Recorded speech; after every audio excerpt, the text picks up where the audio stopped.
Nadapa ka na ba? Nalugmok ka na ba? Hindi ka na ba makabangon? Dahil mali ang mga paraan na inumpisan mo. Dapat sumasama ka sa mga taong dapat ay iaangat ka at hindi ka ibabagsak sa huli.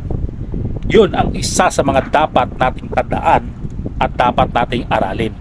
Naalala ko tuloy ang mga sinabi ni Tony Gonzaga nung in-interview niya si Boss Toyo. Ang sabi ni Boss Toyo, nalugmok siya sa kasamaan at talagang hindi na siya halos makaahon dahil nga sa mga sinamahan niya mga tao ay mali.